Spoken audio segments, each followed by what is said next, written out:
Two Hearts. Bayu meminum jus mangga yang disajikan asisten rumah tangga Diandra. Dia mungkin menjadi salah satu orang yang bahagia mendengar kepulangan Diandra, sahabat terbaiknya. Sejak Rendra, sahabat baiknya pindah kerja ke Bali, ia tak punya siapa-siapa lagi untuk berbagi. Bayu, aku dukung kamu untuk berjuang mendapatkan Firda dan anakmu. Jangan bunuh perasaanmu. Aku yakin Firda masih memiliki perasaan untukmu. Bayu menghela nafas. Aku ingin sekali berjuang, tapi aku juga takut. Bagaimana kalau gangguan halusinasi dan delusi itu terus datang? Bagaimana kalau aku tidak bisa mengendalikannya? Belum lagi sikap Firda yang dingin. Aku takut menyakitinya dan anakku setelah lahir. Apa aku bisa jadi ayah yang baik? Aku kadang berpikir, Firda berhak mendapatkan yang lebih baik. Diandra menggeleng. Buang jauh-jauh ketakutan kamu, Bayu. Aku yakin kamu bisa sembuh total. Kalau kamu merasa gangguan itu sudah sedemikian mengganggu, coba ikut terapi dan pengobatan lagi, Bay. Aku dukung. Bayu tercenung. Tiba-tiba ia teringat ucapan Firda yang begitu menusuk. Firda mengatakan bahwa ia tak berhak atas bayinya. Kamu mencintainya kan? Diandra menaikkan alisnya. Bayu terdiam, lalu ia mengangguk. Tiba-tiba bulir sebening kristal itu turun perlahan tanpa bisa ia cegah. Bayu merutuki diri sendiri yang tiba-tiba menjadi begitu akrab dengan air mata. Maafkan aku, Di. Bayu menyeka air matanya. Diandra terenyuh melihatnya. Tidak apa-apa, Bay. Menangislah jika itu membuatmu lega. Ini pertama kali bagi Diandra melihat Bayu menangis setelah terakhir kali ia melihat laki-laki itu menangis kala Mareta meninggal dunia. Bayu tercekat. Diusapnya air matanya sekali lagi. Ya, aku mencintainya. Sangat mencintainya. Lantunan ayat-ayat suci Al-Quran mengalun indah. Firda membaca ayat-ayat suci itu seusai sholat Isya, diiringi gemericik gerimis yang memecah kesunyian. Sebelum berada di titik ini, ia jarang sekali membaca Al-Quran. Padahal saat pertama kali tinggal di kos, mamanya memberikan Al-Quran padanya. Ia berpesan agar Firda selalu menyempatkan waktu untuk membaca Al-Quran. Namun ia mengabaikan nasihat mamanya. Al-Quran itu dibiarkan tergeletak begitu saja di lemari. Permukaan sampulnya menjadi berdebu. Sebelum membacanya, setitik air matanya jatuh. Ia teringat akan dosa-dosanya di masa lalu. Setiap teringat akan kehidupan suram di masa lalu, selalu ada kesedihan mendalam yang mengoyak ke hatinya. Ia menyesal karena pernah menjadi seseorang yang begitu mudah terseret arus pergaulan negatif. Ia menyesal pernah berpikir bahwa masa mudanya adalah masa yang tepat untuk memuaskan rasa penasarannya, bersenang-senang, dan memperluas pergaulannya. Padahal masa muda adalah masa krusial yang akan ditanyakan di akhirat nanti. Manusia akan mempertanggungjawabkan tentang umurnya, digunakan untuk apa selama ia bernafas. Pergaulan dengan teman-temannya yang membawanya pada dunia clubbing pernah membuatnya terlena dan terjerumus dalam kesenangan semu. Dunia yang akhirnya mempertemukannya dengan Bayu. Di awal perkenalan, ia merasa pria itu berbeda. Tak pernah jelalatan memandangi perempuan-perempuan berpakaian seksi di klub. Juga tak pernah bersikap agresif padanya.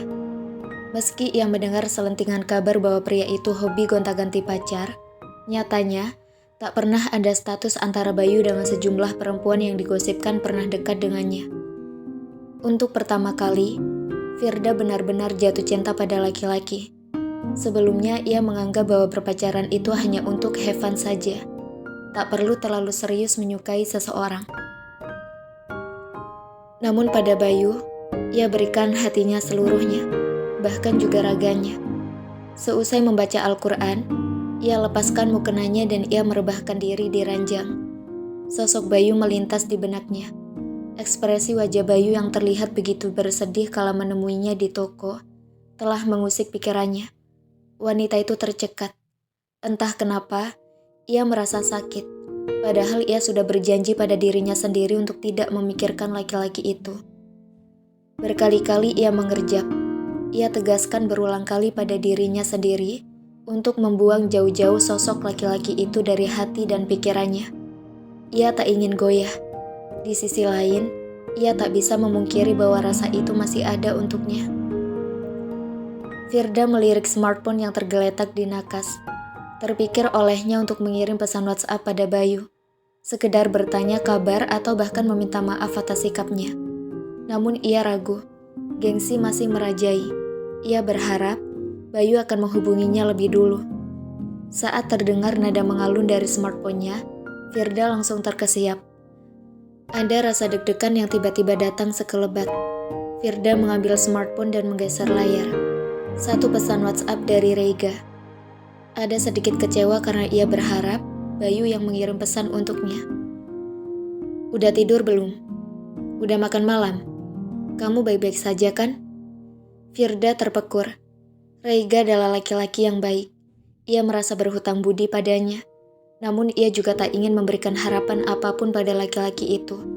Tidak mudah untuk menerima cinta yang lain menyusup ke hatinya. Kendati ia tahu, jika berpikir secara logika, Reiga tak memiliki riwayat buruk selama mereka berinteraksi. Beda dengan Bayu yang lebih sering membuatnya menangis, dan bahkan pernah melukainya begitu dalam. Ia tahu, mungkin ia termasuk jajaran perempuan bodoh yang masih saja mencintai seseorang, yang jelas-jelas sudah menyakitinya, sangat menyakitinya. Sementara ada pria lain yang begitu baik dan memperhatikannya, dan dia belum bisa memberikan hatinya pada Reiga. Firda menghembuskan nafas pelan. Ia tak mau memikirkan siapapun, entah Bayu maupun Reiga. Ia hanya ingin fokus pada kehamilan dan bayinya. Siang ini, Nara dan Tasya mengunjungi Firda di kontrakan. Hari ini Firda mendapat jatah libur. Masing-masing karyawan diberikan jatah libur 1 hari selama seminggu. Firda membuatkan 2 teh manis untuk kedua sahabatnya. Ia juga mengeluarkan stoples kacang atom. Maaf Yana, Tas, aku cuma punya ini. Belum sempat beli cemilan lagi. Firda menyodorkan stoples kacang atom di tengah. Gak apa-apa Fir, tadi kita mampir ke minimarket. Beli cemilan buat kamu. Nara mengeluarkan bermacam snack dari dalam kantong plastik. Ada biskuit, roti tawar, coklat, juga susu ibu hamil. Aku nggak tahu kamu minum susu merek apa. Ini aku pilih yang kandungan nutrisinya bagus. Semua merek bagus sih, cuma kayaknya ini yang paling bagus. Nara membaca merek susu ibu hamil yang tercetak di kemasan. Firda terharu. Nara dan Tasya begitu memperhatikannya hingga membelikan susu ibu hamil. Padahal dari yang ia baca, ibu hamil tidak wajib meminum susu. Namun ia menerima dengan senang hati pemberian dari 2 sahabatnya. Kita juga beli buah Fir, ada mangga, apel, jeruk. Buah-buahan bagus buat netralin rasa mual. Bernutrisi juga. Tasya mengeluarkan buah-buahan dari kantong. Firda tertegun. Ia tersentuh dengan perhatian 2 sahabatnya yang begitu besar. Teman sejati itu tak akan pergi kendati kamu berada dalam kondisi terpuruk. Dia akan tetap tinggal untuk memberi dukungan dan siap menuntunmu untuk bangkit di saat kamu lalui masa-masa tersulit. Ya Allah, kalian baik banget. Aku terharu diperhatikan seperti ini. Kalian sahabat terbaik. Sorot mata Firda terlihat berkaca. Nara dan Tasya mengulas senyum. That's what friends are for, Firda. Kita pingin bikin kamu senang dan bersemangat. Kamu masih punya kita, Fir. Yang siap ada untuk kamu kapanpun kamu butuh teman. Jangan merasa sungkan. Nara mengelus punggung tangan Firda. Firda menyapu pandangannya pada 2 sahabatnya bergantian. Aku nggak tahu lagi harus ngomong apa. Kalian terlalu baik. Aku beruntung memiliki sahabat seperti kalian. Percayalah Fir, kasih sayang Allah itu begitu luar biasa. Meski Bayu menyia-nyiakanmu, meninggalkanmu, mencampakkanmu, tapi ada sahabatmu yang masih peduli dan sayang sama kamu. Ucap Tasya sembari membuka kemasan biskuit. Firda merenung. Ia teringat pada Bayu yang kini berbalik ingin bertanggung jawab. Nih, sambil dimakan. Apa pada mau buah? Aku kupasin ya. Tasya beranjak ke dapur untuk mencuci buah dan mengambil wadah serta pisau. Firda masih terpaku, masih tersentuh akan kebaikan dua sahabatnya yang membuatnya kehabisan kata-kata. Tasya berbalik. Ia mengupas apel dengan cekatan. Pisaunya cuma satu ya? Tanya Nara. Firda mengangguk. Ia teringat pada pisau kecil yang dulu ditinggalkan Bayu. Pisau itu tertinggal kembali. Waktu itu Bayu lupa membawanya pulang. Atau mungkin sengaja meninggalkannya untuk kedua kali. Firda menyimpannya di laci nakas. Pokoknya, kamu harus jaga baik-baik kandungan kamu, Fir. Kalau bayi kamu lahir, aku yakin Bayu sialan itu bakal nyesel. Tasya geram setiap kali teringat pada laki-laki yang telah menghancurkan hidup sahabatnya. Firda terdiam. Begitu juga dengan Nara. Ia mengetahui satu fakta tentang Bayu saat kemarin ia dan Argan bertemu dengan Diandra. Nara merasa perlu menceritakan apa yang ia tahu pada teman-temannya itu. Ia rasa, ia juga perlu bercerita bahwa Bayu adalah kekasih dari Mareta, almarhumah ibu dari Saha, anak tirinya. Kemarin aku dan Mas Argan ketemu sama seseorang. Namanya Diandra. Dia sahabat baik almarhumah ibunya Saha. Dan aku nggak tahu Firda sudah tahu apa belum kalau Bayu adalah kekasih dari Mbak Mareta. Nara menatap Firda datar. Apa? Mbak Mareta istri Pak Argan yang meninggal bunuh diri itu? Kekasihnya Bayu? Tasya melongo, terkejut luar biasa. Aku udah tahu, Mas Bayu pernah cerita, tukas Firda. Diandra ini selain bersahabat baik dengan Mbak Mareta, dia juga berteman baik dengan Bayu. Kemarin kami ketemuan sama dia karena aku dan Mas Argan ingin tahu apa yang dia ketahui tentang Mbak Mareta, yang mungkin belum kami ketahui. Siapa tahu bisa menjawab motif bunuh dirinya Mbak Mareta. Dan aku syok mendengar fakta tentang Bayu. Tasya dan Firda menajamkan matanya. Fakta tentang apa, Nah? Tanya Tasya penasaran. Nara menghembuskan nafas perlahan. Bayu itu menderita gangguan psikologis berat. Pasca meninggalnya Mbak Mareta, Bayu depresi berat yang mengarah ke gejala psikotik. Depresi ini disertai gangguan halusinasi dan delusi berat. Jadi ia sering merasa mendengar suara Mbak Mareta memintanya untuk terus menyelidiki kasus bunuh dirinya. Kadang ada bisikan untuk bunuh diri mengikuti jejaknya. Delusi juga kerap mengganggunya. Ia berkeyakinan kuat pada sesuatu, mengira bahwa itu benar, tapi sebenarnya salah. Karena itu dia pernah menganggap Mas Argan penyebab bunuh dirinya Mbak Mareta. Dari sini aku menyimpulkan, bisa saja saat dia berkeyakinan bahwa bayi di rahim Firda adalah bukan anaknya, mungkin itu hanya delusinya. Tasya mengernyit. Kayaknya kompleks benar ya. Aku udah tahu Mas Bayu punya gangguan psikis. Hanya saja aku baru tahu, ternyata Mas Bayu juga sering berhalusinasi soal mendengar suara Mbak Mareta yang menyuruhnya bunuh diri. Firda cukup syok mendengar fakta lain tentang Bayu. Ya, dan kata Diandra, Bayu pernah 3 kali melakukan percobaan bunuh diri, tapi gagal. Dia kesulitan membedakan mana realita dan mana imajinasi. Katanya, Bayu ini pernah tinggal di rumah pamannya untuk proses penyembuhan. Kondisinya membaik, tapi gangguan halusinasi dan delusi masih kerap datang. Nara kembali menerangkan. Firda terpekur. Begitu juga Tasya. Tak tahu harus bagaimana menanggapi. Keduanya seolah tengah bergelut dengan pikiran masing-masing. Diandra bilang, Bayu datang padanya dan menumpahkan perasaannya. Bayu sampai menangis. Selama ini dia takut menyakiti Firda dan bayinya. Dia sengaja membiarkan Firda berasumsi negatif tentang Bayu, agar Firda menemukan laki-laki yang baik dan sehat jiwanya. Tapi Bayu gak bisa bohong kalau dia mencintai Firda. Nara menatap Firda yang lebih banyak menundukkan wajahnya. Setitik air mata yang mengalir dari pelupuk mata Firda membuat Nara dan Tasya sedikit terhenyak. Kenapa kamu nangis, Fir? Kamu masih mikirin Bayu? Oke lah, dia punya masalah psikis. Tapi aku tetap kesal sama dia. Dan aku berharap kamu gak mudah jatuh sama laki-laki itu. Keledai pun gak mau jatuh kedua kali. Tasya bicara sedikit ketus. Pikirkan juga bayimu. Pria dengan kondisi psikis seperti itu akan sangat membahayakan kehidupan kalian ke depannya.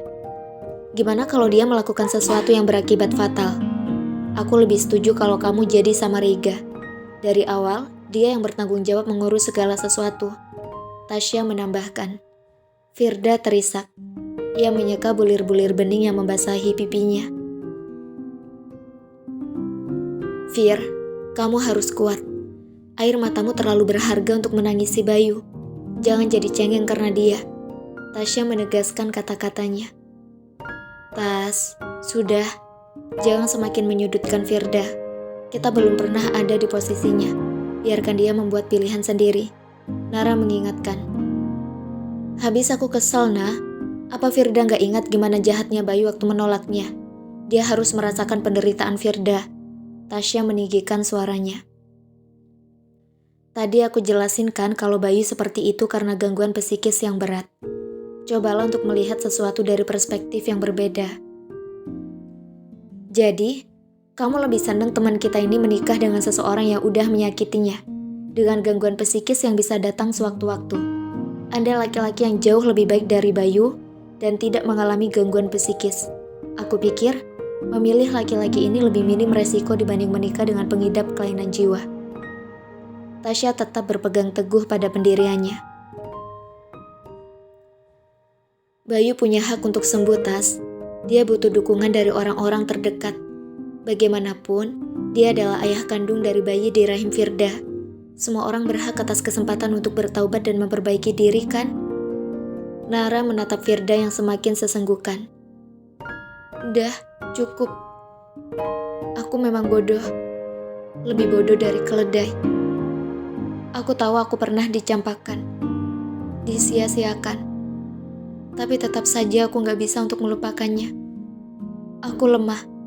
Aku gak sekuat yang kalian pikir. Sudah disakiti seperti apapun, aku gak bisa membencinya. Suara Firda terdengar parau dan berulang kali menghapus air matanya. Apalagi setelah tahu kondisi psikisnya bermasalah, aku makin gak bisa mengenyahkannya. Aku malah bertanya-tanya gimana keadaannya. Apa dia baik-baik saja? Ada rasa bersalah waktu aku melarangnya untuk ngasih aku perhatian.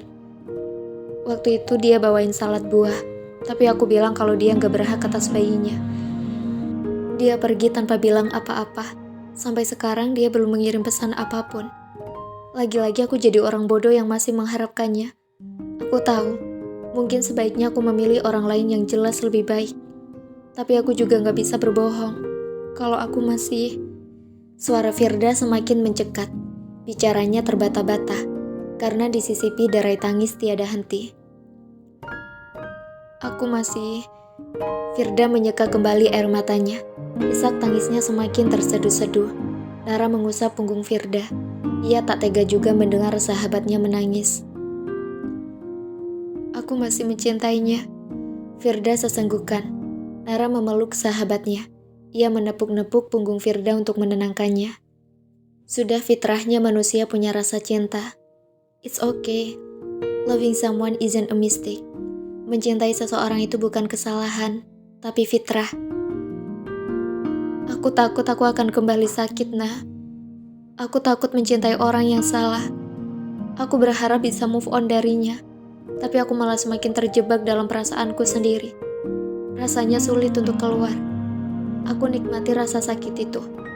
Membiarkan semua mengalir. Tangis itu mengalir semakin deras. Tasya mengusap rambut sahabatnya. Maafkan aku, Fir. Mungkin kata-kataku sudah menyinggung perasaanmu. Aku gak bermaksud menyalahkanmu. Kalau kamu memang mencintainya, aku bisa apa? Aku hanya berharap ada jalan terbaik untuk kalian berdua. Kamu gak perlu minta maaf. Aku kecewa pada diri sendiri karena gak bisa menghilangkan perasaanku padanya. Aku kecewa pada diri sendiri karena aku sadar aku gak sekuat itu untuk benar-benar gak peduli sama dia. Lihat muka sedih dia aja aku kepikiran. Sedih, ingin tahu kabarnya. Aku lemah. Aku sadar aku masih mencintainya. Tapi saat dia memintaku untuk menikah dengannya, aku malah menolak. Gantian Tasya yang memeluk Firda sembari mengusap-usap punggungnya. Sudah Fir, jangan nangis lagi. Atau kamu butuh bantuan kami untuk bicara sama Bayu? Tanya Tasya masih sambil mengusap-usap punggung Firda. Gak usah bicara dengannya. Aku ingin fokus saja dengan kehamilanku. Mungkin untuk saat ini, sendiri itu lebih baik. Firda memaksakan bibirnya untuk tersenyum. Aku baik-baik saja. Firda menggenggam kedua tangan sahabatnya dan menatap mereka bergantian. Nara dan Tasya beradu pandang dengan perasaan yang masih mengganjal. Mereka tahu, Firda dalam keadaan tak baik. Kami selalu mendoakan yang terbaik untukmu, Fir. Nara tersenyum. Firda mengangguk. Makasih banyak teman-teman, kalian selalu ada untukku.